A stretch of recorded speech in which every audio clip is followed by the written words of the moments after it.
हजरत अली शेर खुदा रज़ियल्लाहु ताला अन्हु, जिनको हजरत अली से मोहब्बत नहीं है अल्लाह उन्हें मोहब्बत अता फरमा दे, और जिन्हें मोहब्बत है अल्लाह ताला उन्हें हजरत अली के नक्शे कदम पे चलने की तौफीक अता फरमा दे।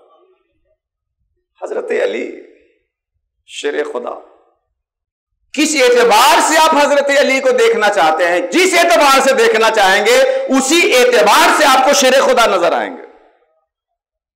हजरत अली को आप जिस एतबार से देखना चाहें उसी एतबार से शेर खुदा नजर आएंगे। नहंगो अजदाओ शेर नर, मारा तो क्या मारा, बड़े मुजी को मारा, नफ्से अम्मारा को घर मारा। फतेह खैबर के मौके पे अगर जाहिरी शुजाअत का मुजाहरा करना है तब भी शेर खुदा अली है, और जिहादे असगर से लौटकर जिहादे अकबर के बाद में अगर मुजाहिदे का दरवाजा देखे तो यहां भी शेर खुदा अली है। जिहादे असगर से लौटने के बाद जिहादे अकबर के बाद में भी अगर देखे तो यहां भी शेर खुदा हजरत अली है। एक जंग के मौके पे मौलाए कायनात अपने मुकाबिल को शिकस्त देकर के पटक देते, सीने पे सवार हो जाते, लेकिन वो शिकस्त खुर्दा हजरत अली के चेहरे पे थूक देता है।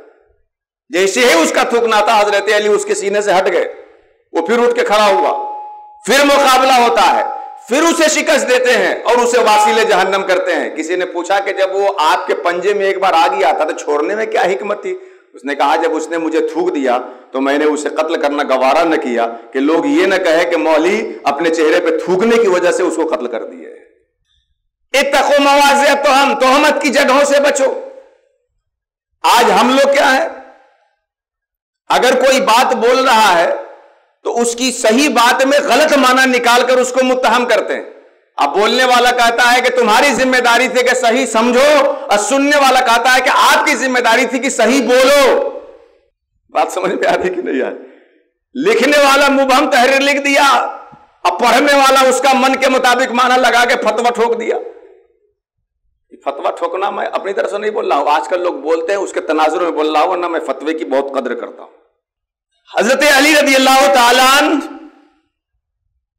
जिस एतबार से आप उन्हें देखेंगे हर एतबार से वो शेर खुदा नजर आएंगे।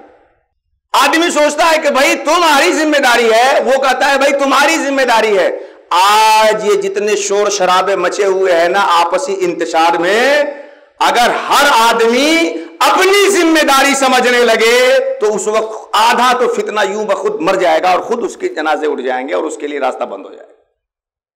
लेकिन हम बोल दिए आपकी जिम्मेदारी है समझो, और आप कहेंगे ना साहब आपने ऐसा बोला है इसलिए आपको बताना पड़ेगा। ऐसी बात मत बोलिए जिससे लोगों का दिल गंदा हो, और किसी की ऐसी बात जब आपके कान तक पहुंचे जो समझ में ना आए तो फौरन दिल को कचरे का डब्बा भी मत बना लीजिए, दरवाजा बंद करके दिल की हिफाजत कीजिए, समझने की कोशिश कीजिए। ना समझ में आए तो अहले फन से रुजू करने की कोशिश कीजिए। मगर हद है जनाब, अपने आंगन में एक कचरा ऐसे ही गिरना पसंद नहीं करते, और एक तहरीर सुन करके किसी के हवाले से दिल को गंदा करने में कितनी आसानी महसूस करते हैं।